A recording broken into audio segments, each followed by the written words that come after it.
cyane byatumye itanga umwana wayo w'ikinege wari ukugira ngo uzamwizera wese azahabwa ubugingo buhoraho iteka ryose. Mana we uhoraho iteka ryose. Haleluya.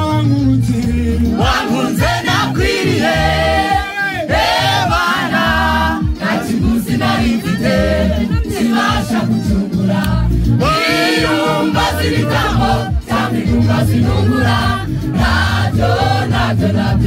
nabyo njyewe nari mfite.